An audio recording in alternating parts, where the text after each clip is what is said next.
राम राम. आपल्या विश्व चैतन्य चॅनलला सगळ्यांनी सबस्क्राईब करा हो माय बाप.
मिट्टी में न रोल रे अब तो मिला है फिर न मिलेगा कभी नहीं. भगवंताने कृपा करून आपल्याला हे शरीर दिलेलं आहे आणि म्हणून या जीवनामध्ये आपण आपलं सार्थक केलं पाहिजे. आपणच आपल्यालाच त्या ठिकाणी आपला उद्धार करायचा आहे, दुसऱ्याला नाही. उद्धरेद आत्मानं वसादयेत. आत्मैव हत्मनो बंधुर आत्मैव रिपुर आत्मने. आपणच त्या ठिकाणी आपल्याला अधोगतीला नेऊ नये. आपण जेवढे त्या ठिकाणी आपले मित्र आहोत तेवढा मित्र आपला दुसरा कोणी नाही. आणि जेवढे आपण स्वतःचे शत्रू आहोत तेवढा शत्रू आपला दुसरा कोणीही जगामध्ये नाही. विठ्ठल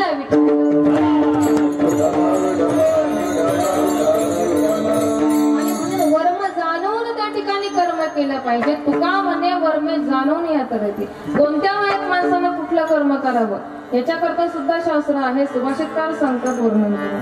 प्रथमेनार्जितं विद्या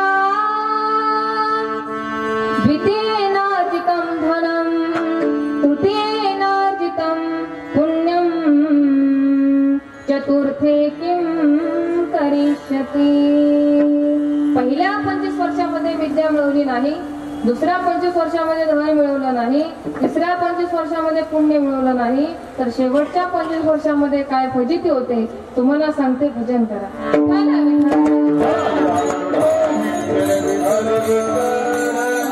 लक्षपूर्वक ऐका.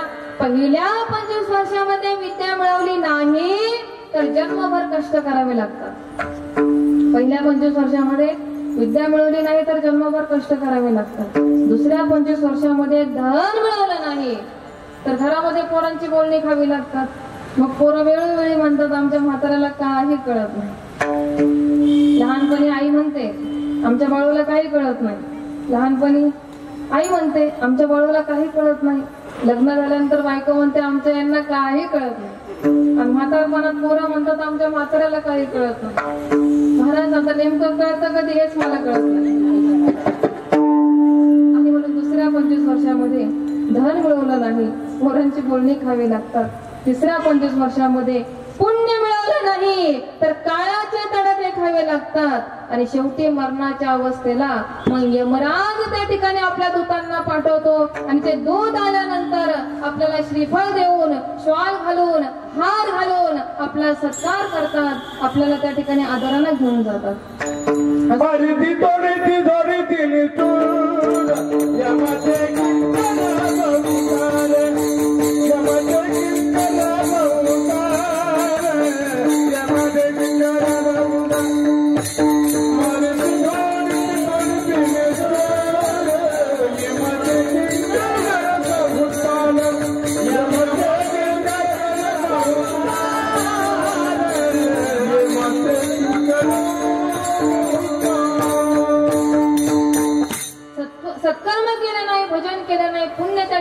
प्रायश्चित केलं नाही तर मग मारिती थोडी ती निष्ठुर यमाचे किंकर एक दिवस का मग बहुसाल एका पापाचा दंड त्या ठिकाणी हजारो वर्ष एका नरकामध्ये भोगावा लागतो. जसं पुण्य केलं त्याचं फळ आपल्याला कितीतरी पटीला मिळतं, तसं पुण्याचंच नाही, फक्त पुण्याचाच नका विचार करू, फक्त पापाचं सुद्धा तसंच आहे. विठाला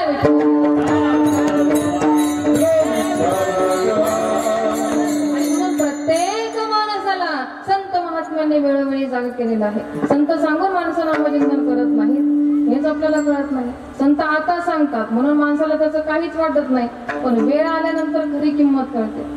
एक माणूस एका माणसाला डुक्कर म्हटला. आता मध्यंतरी 3 वर्षाचा कालावधी निघून गेला. 3 वर्षानंतर ज्याला डुक्कर म्हटला होता त्यानं खरोखर डुक्कर पाहिलं आणि तो माणूस या माणसाच्या घरी आला. या माणसाच्या घरी येऊन या माणसाच्या 3 कानाखाली मारल्या. हा म्हटला, दादा मला का मारलं, माझं काही चुकलं का?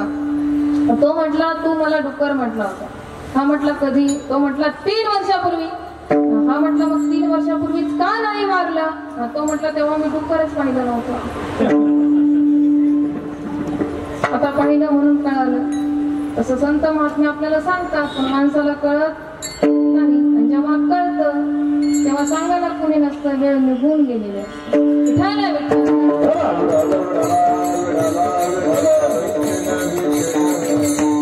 देवाने प्रत्येक माणसाला मायेमार्फत 3 शक्त्या दिलेल्या आहेत. इच्छाशक्ती, ज्ञानशक्ती आणि क्रियाशक्ती.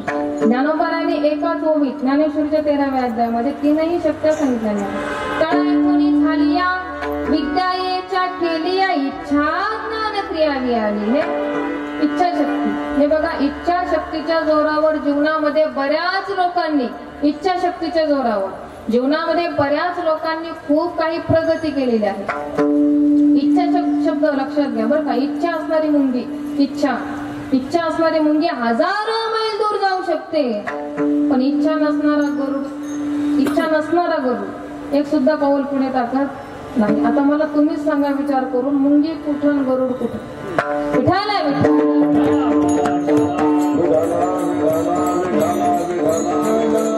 दुसरी आहे ज्ञानशक्ती. जगामध्ये ज्ञानाची किंमत कशानेच होत नाही. ज्ञानाची किंमत जगामध्ये कशानेच होत नाही. आम्ही गाडी घेऊन कीर्तनाकरता चाललो होतो. आता गाडी मध्येच बंद पडली. आता मशीन आहे शेवटी. ती गाडी कशी तरी ढकलत आम्ही गॅरेज पर्यंत नेली. मेकॅनिक आला, त्याला सांगितलं लवकर पहा गाडी बंद का पडली.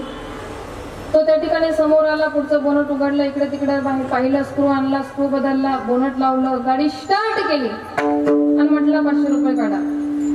म्हटलं, दादा स्क्रूची किंमत किती? तो म्हटला, ताई 2 रुपये. मी म्हटलं, मग वरचे 408 रुपये कशाचे? तो म्हटला, ताई ती माझ्या ज्ञानाची किंमत आहे. डॉक्टर साहेब AC रूम मध्ये बसतात, एका मिनिटामध्ये 400-500 रुपये फी घेतात. कशाची किंमत आहे? साहजिकच ज्ञानाची किंमत आहे. एखाद्या माणसाला एखाद्या विषयाचं ज्ञान नसेल तर त्याला त्या ज्ञानाची किंमत कळत नाही. तुम्हाला उदाहरण सांगते भजन पिठाला.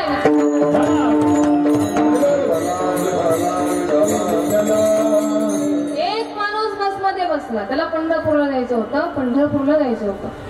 आता त्या ठिकाणी बस गच्च भरलेली असल्यामुळे तो पुढच्या कॅबिन मध्ये बसला. ड्रायव्हर साहेब गाडी चालवत होते, बस चालवत होते. ते त्या ठिकाणी गेअर मागे पुढे करायचे. हा कॅबिन मध्ये बसलेला माणूस सारखा विचार करायचा, हे असलेलं सारखं त्या ठिकाणी मागं पुढं का करतायत? यांना हे निघाणार काय? आता एके ठिकाणी गाडी थांबली. आता सगळे प्रवासी लोक, कंडक्टर, ड्रायव्हर हॉटेलमध्ये नाश्ता करायला गेले. हा एकटाच त्या ठिकाणी कॅबिन मध्ये बसलेला. गाडीच्या खाली उतरला, गाडीच्या पाठीमागे गेला, भला मोठा दगड घेतला. तो दगड जोरात त्या गेअरबॉक्स वर टाकला, तसाच गेअरबॉक्स खाली गेला.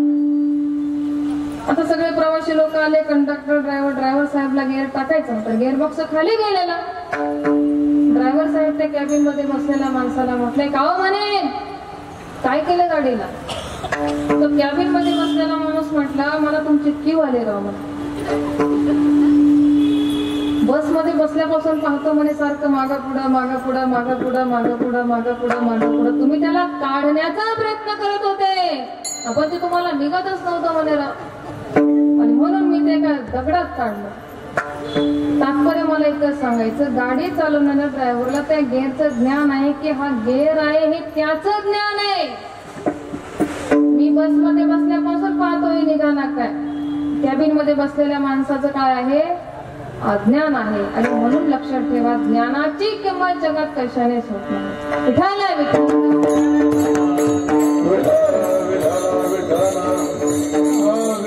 आता तिसरी आहे क्रियाशक्ती. आपल्याला ज्ञान आहे, इच्छा आहे, पण क्रिया केली नाही तर प्रगती होत नाही. सुभाषितकार सांगतात, जगामध्ये फक्त औषधाचं चिंतन करून रोग बरा होत नाही. रोग झालेला आहे, औषधही उपलब्ध आहे, कसं घ्यायचं याचंही ज्ञान आहे, पण जर औषध घेतलंच नाही, आळस केला तर रोग बरा होत नाही. आणि म्हणून कर्म करणाऱ्या माणसाला जीवनामध्ये फार मोठं महत्व आहे. आणि मग तुकोबाराय सांगतात की काहीतरी कर्म करण्यापेक्षा, नको ते कर्म करण्यापेक्षा तुम्ही हेच करा. महाराज प्रथम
राम राम. आपल्या विश्व चैतन्य चॅनलला सगळ्यांनी सबस्क्राईब करा हो माय बाप.